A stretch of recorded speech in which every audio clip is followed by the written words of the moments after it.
Hi traders, welcome to another episode. आज हम आपको ऐसी स्विंग ट्रेडिंग स्ट्रैटेजी शेयर करने जा रहे हैं जिसकी विनिंग रेट 80% से भी ज़्यादा है और इसका रिस्क रिवॉर्ड 1:5 से भी ज़्यादा है। आप हमारी पिछली वीडियो में ऑलरेडी जान चुके हैं कि यदि किसी सेटअप का कम से कम विनिंग रेट 30% और रिस्क रिवॉर्ड 1:3 भी हो तो आप लॉन्ग रन में प्रॉफिटेबल ही रहेंगे। तो जो स्ट्रेटजी हम शेयर करने जा रहे हैं इससे आप निश्चित ही 2-3 महीने में अपना पैसा दुगना कर सकते हैं। इस स्विंग ट्रेडिंग के सेटअप से आप चाहें तो स्टॉक में स्विंग ट्रेडिंग कर सकते हैं और चाहें तो आप हेजिंग के साथ स्टॉक ऑप्शन भी कर सकते हैं।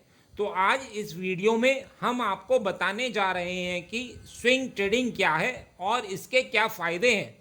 वो कौन सा सेटअप है जो 80% विनिंग रेट और 1:5 रिस्क रिवॉर्ड देता है। इस सेटअप की ऑथेंटिसिटी को कैसे चेक करें, इसमें कैसे और कहां पैरामेडिंग करें और एंट्री छूट जाने पर कहां री एंट्री करें। तो हमेशा की तरह अपना सहयोग देने के लिए लाइक बटन को हिट करिए जिससे कि हम आपके लिए और भी वीडियो लाते रहें। और यदि आप नए हैं और कई एडवांस ट्रेडिंग नॉलेज प्राप्त करना चाहते हैं तो हमारे चैनल को सब्सक्राइब करें।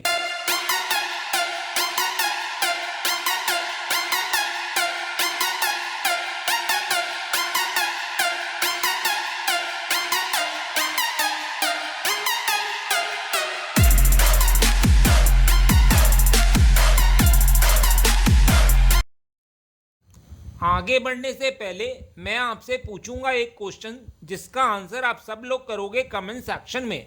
क्वेश्चन ये है, आपको कैसे पता चलेगा कि आपको मार्केट में एज हासिल है। तो ये हैं आपके ऑप्शंस। ए, आपकी विनिंग रेट से, बी, आपके रिस्क रिवॉर्ड से, या फिर सी, ऊपर दिए गए दोनों ऑप्शन से ही। कमेंट सेक्शन में करिए उत्तर। जो लोग सही आंसर करेंगे कोशिश करूंगा कि उनके कमेंट को हार्ट दे दूं ताकि बाकी लोग समझ पाएं कि सही उत्तर क्या है।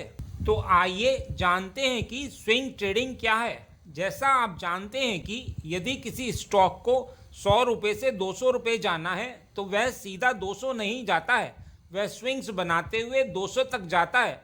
तो 100 से 200 तक की ट्रेडिंग को इन्वेस्टमेंट ट्रेडिंग कहते हैं और बीच के स्विंग से स्विंग्स तक के मोमेंटम को कैच करने की ट्रेडिंग को स्विंग ट्रेडिंग कहते हैं। तो सवाल उठता है कि स्विंग ट्रेडिंग का बेनिफिट क्या है।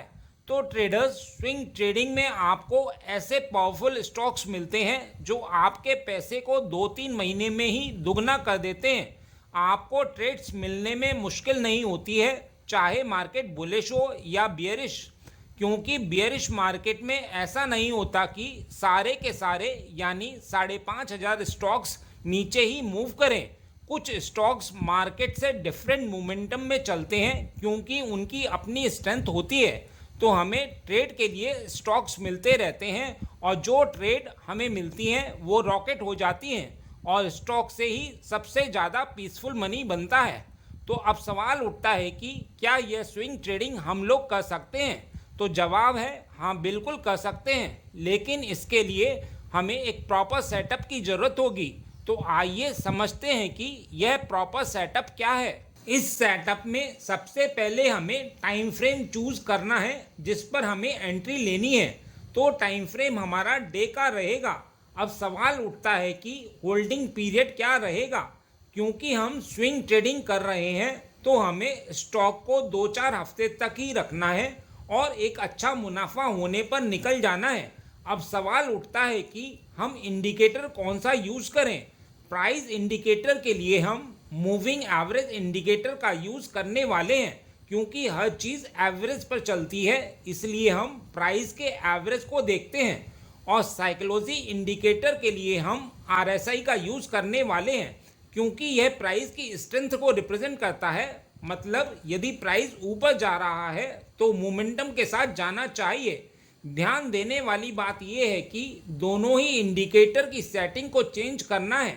मूविंग एवरेज हम 61 का यूज़ करेंगे जो प्राइस को 2 महीने का एवरेज हो जाता है और इसमें इनपुट सोर्स सेटिंग OHCL/4 की देंगे।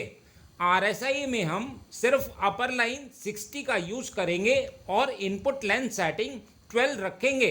अब सवाल उठता है कि सिस्टम क्या है, तो आइए समझते हैं। तो मान लीजिए किसी स्टॉक की 61 मूविंग एवरेज लाइन कुछ इस तरह से है और यदि प्राइस इस मूविंग एवरेज के नीचे आ गया तो आपको उस स्टॉक को वॉच लिस्ट में अलर्ट पर डालकर रख लेना है। अब यदि स्टॉक मूविंग एवरेज के ऊपर क्लोज करता है तो अभी आपको बाय नहीं करना है, क्योंकि यह फॉल सिग्नल भी हो सकता है। तो फॉल सिग्नल से बचने के लिए हम RSI का यूज़ करेंगे। तो हमें यह देखना है कि प्राइस के मूविंग एवरेज के ऊपर क्लोज करने पर RSI 60 के ऊपर है कि नहीं। यदि है तो हमारी एंट्री बनती है। अब यदि प्राइस 61 मूविंग एवरेज के ऊपर रुका हुआ है और RSI एक दो दिन में ही 60 के ऊपर आ जाता है तो भी आपकी एंट्री बनती है। अब यदि RSI 60 के ऊपर है और प्राइस 61 मूविंग एवरेज के ऊपर तो गया लेकिन क्लोजिंग नहीं दिया है और अगले ही दिन प्राइस ऊपर चला गया है तो भी आपकी एंट्री बनती है। यहाँ प्राइस और RSI में रिलेशन है, क्योंकि दोनों को एक साथ स्पीड में ऊपर आना चाहिए, इसीलिए एक दो दिन आगे पीछे चल जाता है। आप एंट्री ले सकते हैं, लेकिन एक दो दिन से ज़्यादा हो तो एंट्री नहीं लेनी चाहिए। तो अब सवाल उठता है कि स्टॉप लॉस क्या होगा। तो जिस दिन प्राइस 61 मूविंग एवरेज के नीचे क्लोजिंग देगा हम एग्जिट कर लेंगे, क्योंकि जैसे जैसे प्राइस ऊपर चलता है मूविंग एवरेज भी ऊपर चलता है, इसीलिए ट्रेलिंग स्टॉप लॉस के लिए मूविंग एवरेज लाइन रहती है। स्टॉप लॉस के लिए एक रूल ध्यान रखिएगा कि आपकी एंट्री के बाद यदि स्टॉक 5 to 6% ऊपर चला जाता है तो stop loss entry cost per लगा देना है और स्टॉप लॉस हिट होने पर दोबारा एंट्री नहीं लेनी है। तो अब सवाल उठता है कि इस सेटअप की ऑथेंटिसिटी क्या है। तो आइए अलग अलग स्टॉक चार्ट पर बैक टेस्टिंग करते हैं। यह वेदांता का चार्ट है। यहाँ देखिए क्या यहाँ परफेक्ट एंट्री बनती थी। यदि 2-4 दिन पीछे देखें तो प्राइस मूविंग एवरेज पर रुका हुआ था और RSI 60 के ऊपर था और जब प्राइस चला तो RSI भी 60 से और ऊपर चलने लगा, तो यहाँ एंट्री बनती थी। अब यदि प्राइस पीछे बड़ी ग्रीन कैंडल बना देता तो क्या आपकी एंट्री बनती थी? बिल्कुल बनती थी, क्योंकि RSI 60 से और भी ज़्यादा हो जाता। निष्कर्ष ये है कि जब चलना स्टार्ट करे तो लेना है। अब देखते हैं इससे पहले कोई एंट्री बनती है। यहाँ देखिए प्राइस और RSI दोनों ही एक साथ ऊपर गए हैं तो एंट्री बनती ही है। अब देखते हैं कि रिस्क रिवॉर्ड कितना मिलता है। तो यहाँ इसने हाई 25% का दिया है और यहाँ जब हमें दोबारा एंट्री मिली तो यह 76% चला है, मतलब 45 दिनों में 46% चल गया है। लोग तो 15% की ही उम्मीद करते हैं।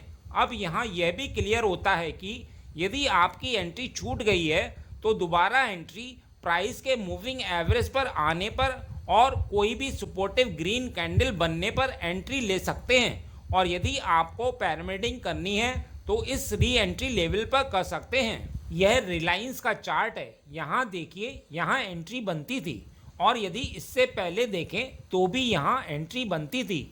यहाँ 2350 पर प्राइस और RSI दोनों ही एक साथ ऊपर आए थे, तो यदि एंट्री यहाँ मानते हैं और स्टॉप लॉस हिट यहाँ मानते हैं तो भी रिवॉर्ड 22% देके गया है। अब यदि आप बोले कि यहाँ तो एंट्री बन रही है, तो बिल्कुल बन रही है। तो एसएल हिट हुआ है, तो बिल्कुल हुआ है। तो यदि आपने यहाँ एंट्री ली होती और यहाँ प्राइस ने मूविंग एवरेज के नीचे क्लोजिंग दे दी है तो आपका स्टॉप लॉस 2% का हिट हुआ होगा और आप रिवॉर्ड कम से कम 15 से 20% ले रहे हैं। हमने आपको अपनी पिछली वीडियो में समझाया है कि यदि किसी स्ट्रैटेजी का रिस्क रिवॉर्ड 1:3 और विनिंग रेट 30% हो तो भी आप हमेशा लॉन्ग टर्म में प्रॉफिटेबली रहेंगे। यहाँ तो इस स्ट्रैटेजी का रिस्क रिवॉर्ड 1:5 और विनिंग रेट 80% है। यह हिंडाल्को का चार्ट है। यहाँ देखिए 557 पर परफेक्ट एंट्री बनती थी और इसने हाई दिया है 28% का। आइए डिविज लैब को देखते हैं। यहाँ देखिए 3650 पर परफेक्ट एंट्री मिलती थी और अभी तक 26% हाई मार चुका है। स्टॉप लॉस सिर्फ 2% रहता है और आने के लिए 40 से 50% तक रहता है। आइए विप्रो को देखते हैं। यहाँ पर देखिए, यहाँ पर परफेक्ट एंट्री बनती थी और इसने 16% का हाई लगाया है। और पीछे देखते हैं कि कहीं एंट्री बनती है। यहाँ देखिए, यहाँ पीछे बताए गए रूल्स के अकॉर्डिंग हमारी एंट्री बनती थी। यहाँ आरएसआई तो ऊपर आ चुका था और प्राइस अगले दिन ऊपर आता है तो यहाँ हमारी एंट्री बनती थी। और यदि स्टॉप लॉस हिट को देखें तो यहाँ प्राइस ने मूविंग एवरेज के नीचे क्लोजिंग नहीं दी है, तो यहाँ हम ट्रेड में बने रह सकते थे। और इसके बाद इसने 31% का हाई लगाया है। आइए कोल इंडिया को देखते हैं। यहाँ देखिए, यहाँ पर परफेक्ट एंट्री थी। आइए देखते हैं यह कितना चला है। यह तो डबल हो गया है। अब आप ही सोचिए, सिर्फ 2% रिस्क पर आपको 100% रिवॉर्ड मिल रहा है और वो भी 5-6 महीने में। तो ये है इस स्ट्रैटेजी की पावर जिस पर हम भी ट्रेड करते हैं। बस इतना ही इस वीडियो में। उम्मीद करता हूँ इस वीडियो में दी गई जानकारी आपके लिए उपयोगी रही होगी। यदि हाँ तो लाइक बटन को हिट करिए और यदि आप नए हैं तो चैनल को सब्सक्राइब करिए। मिलते हैं नेक्स्ट एपिसोड में।